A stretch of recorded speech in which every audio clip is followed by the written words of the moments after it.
Drugs in jail. You probably hear a lot of people saying the same story. There's more drugs in jail than there is outside. Believe it or not, it's true. I mean, let's put it this way. We was in lockdown. So we were banged up pretty much 23 hours of a day, and drugs were still coming in the prison. This can come in being thrown over the fence, visits, girls doing rottles, which is working outside the jail and coming back in, and officers. Yeah, officers do it. I think they either get caught up in a situation where they're just feel threatened maybe by prisoners. They do it and then they do it once thinking it will stop, and then they're stuck and they do it again and again. Or they want the money, or mostly they fall for prisoners. They either want to sleep with the prisoner or they are sleeping with the prisoner. So yeah, that is I mean, I was even in jail with two female officers that had both been put into jail for smuggling drugs. So yeah, it happens all the time. There never seems to be a shortage. Girls have always got it. They sell it for more than what you'd buy it outside. So yeah, I guess it lasts a bit longer when they're selling it. Spice was the worst for me that I saw inside a jail. Never done it myself. Never ever would.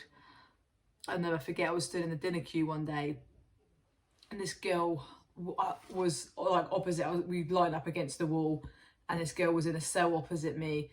And I remember like looking. She was my neighbour. She lived next door to me actually. And I remember looking, and she was like looking at me. I thought she was staring at me. And I see a couple of girls around her, and I thought, what's going on here? Like, is she in trouble? Does she need my help? So I've gone over and I'm like, what's going on? And then all of a sudden, she's just like, she's out of it. Eyes have gone everywhere. Just like literally, she was looking through me. She wasn't looking at me. And I was like, what the hell's going on? Like, what's happened? Da, da, da. And they've like thrown around, she smoked spice and that. Like, she needs to go back to her room. Like, she's an absolute mess. So one or two of the girls said, oh, we'll take her up. So I've gone back and stood in the dinner queue. And the next thing you know, I see her walking up the stairs on her own, and something just said to me, Fran, you need to make sure, because I thought these girls were going to take her back to her room. So I'm like, Fran, you need to go. As I've gone up a few stairs, she's literally just gone, just trot backwards into my arms. Like, it'd have been messy if, obviously, if I hadn't have been behind her, she'd have fallen. And I remember taking her back to her room. She kept trying to come out. The officers, he was on the wing. He was actually a pretty sound officer, to be fair.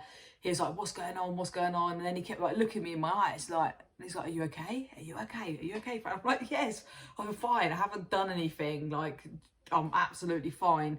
The girl had never ever taken drugs before in her life. Obviously, she wanted to fit in. I don't know. She was depressed, whatever. She took it. She smoked it. And then she got hooked, and that stuff messed her up. Like, she'd sit and talk to me and tell me that the TV would talk to her at night time, telling her that she's in a TV show and that everybody on the landing was against her. You know, we're all going to beat her up. We're going to do this. We're going to do that to her. And she literally was so messed up. It was really sad to watch someone go from your normal day-to-day person and then literally go to some stranger, some zombie, someone with mental health so off the rails. It's like, how does someone come back from that? I never actually found out what happened to her in the end. I moved wings, and then it wasn't too much long after I moved to another jail. But that's just one example. That people just walk around like zombies. But then there was someone else that I was friends with. She smoked all the time. She just looked stoned. So yeah, it was different. But there was every drug you could get in there, from class A to class B, C, phones, everything. It was just, yeah, it was mad. It was mad how you could just get so much stuff in there, considering you're in jail. Yeah, it's crazy. People would get themselves into so much debt. People would end up borrowing or owing canteen, and then fights would break out. That's normally where the fights would happen. It would normally be over owing money. But then what the girls would do, they would go to the officer, say, I need protection, blah, blah, blah. And they'd get moved down to this wing where all the paedophiles and kiddie killers and all that sort of stuff were put in there. I actually been in jail and lived on the same land as of some quite high profiles. I was thinking of notorious, but that's not the right word. High profile female prisoners, which I'll do a video on that. I'm not going to go in too deep on things and conversations that I've had with these people, but I will give you some names. Yeah, it's crazy the people that are crossed. It's crazy the things I've seen.